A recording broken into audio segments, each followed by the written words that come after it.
नमस्कार बच्चों, आपका स्वागत है नवोदय एंट्रेंस प्रिपरेशन सीरीज।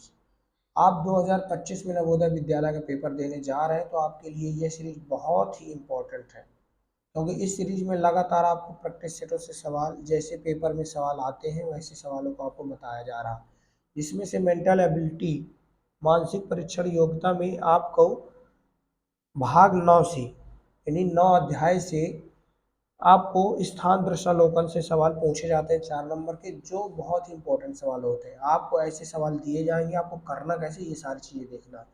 तो दृश्यावलोकन में आपको पहले ये चित्र में गिनना है कि क्या क्या चीज़, एक त्रिभुज, चतुर्भुज, दो सर्कल और एक आधा सर्कल है।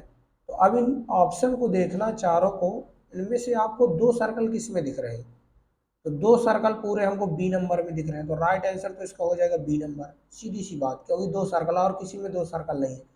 एक त्रिभुज भी है, इसमें ये त्रिभुज है, ये बॉक्स चतुर्भुज है, अंदर बॉक्स भी है और ये भी, ये पांचों चित्रों को जोड़कर हमारी बी की आकृति तैयार होती है। ऐसे करके आपको सवालों को सीखना समझना है। अब प्रश्न नंबर आप 34 देखेंगे तो इसमें आपको ऊपर दो सर्कल बने हुए हैं और नीचे दो लाइन है।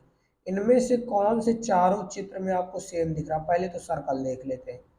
तो पहला हमारा सर्कल देखिए, बी और डी में दो सर्कल है सेम के सेम, लेकिन यहाँ पास एक ही दिशा में दो लाइनें हैं, यहाँ पास अपोजिट दिशा में लाइनें कर दिया है। लेकिन यहाँ पास देखेंगे छोटी और बड़ी है लाइनें, तो हमारा इनमें से छोटी बड़ी में कौन सा आ जाएगा? D number. कौन सा आ जाएगा? D number.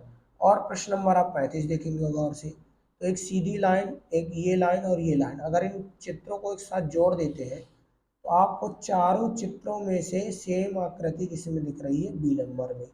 जब इनको हम जोड़ देंगे तो ये लाइन थोड़ा एक्स्ट्रा तो निकल आएगी और ये आकृति ले लेगी। ऐसे करके हमारा 35 का हो जाएगा राइट बी आंसर। और 36 में आपको बताना है एक सर्कल और चार रेखाओं के चित्र से कौन सा चित्र बनेगा ए बी सी डी में, कमेंट करके अपने नाम के साथ।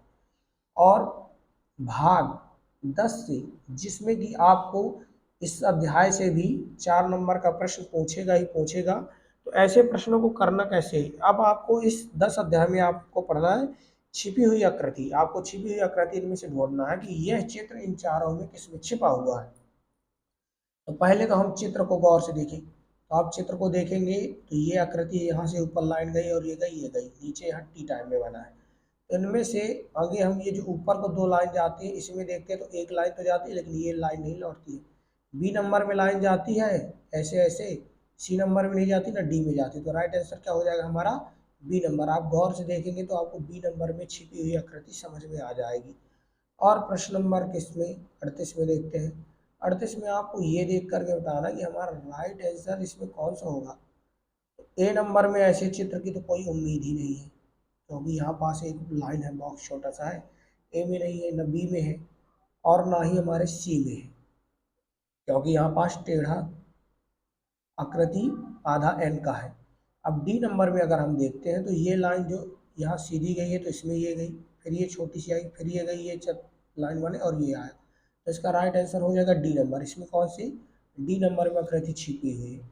इसी तरह आकृति आपको 39 को बताना ए बी सी में किस में छिपी हुई है। तो ऊपर त्रिभुज और नीचे एक लाइन है, तो इसमें त्रिभुज तो कहीं है लेकिन लाइन टेढ़ी है। इसमें त्रिभुज है लेकिन उस तरह का त्रिभुज नहीं जो इसमें दिया है, ना ही इसमें है, तो राइट आंसर हो जाएगा ए नंबर में। आप देखेंगे और से ये लाइन सीधी है और यहाँ पास ये त्रिभुज बन रहा है। और प्रश्न नंबर 40 को आपको कमेंट करके बताना है ए बी सी डी में से कौन सा राइट आंसर होगा। आपको देखना है नीचे ऐसी आकृति और उसमें ये लाइन जुड़ी हुई दिखनी चाहिए। आपको जो भी वीडियो में समझ में आ रहा हो वीडियो में जरूर कमेंट करें अपने नाम के साथ। जो भी स्टूडेंट का राइट आंसर होगा उस आंसर पर हम रिप्लाई जरूर देंगे कि आपने सही बताया या गलत। अगर सही है तो सही का ऑप्शन आएगा, गलत है तो आपको सही प्रश्न का आंसर बताया जाएगा। मिलते हैं हम आपको नेक्स्ट वीडियो में, जब तक के लिए जय हिंद, धन्यवाद। और अब इस प्रैक्टिस सेट के आपके बहुत ही इंपॉर्टेंट सवाल जो कि पेपर में ऐसे सवाल पूछते हैं, इन सवालों को हम एक एक करके हल करके आपको नेक्स्ट वीडियो में इस सीरीज के मिलते हैं। जब तक के लिए जय हिंद, धन्यवाद।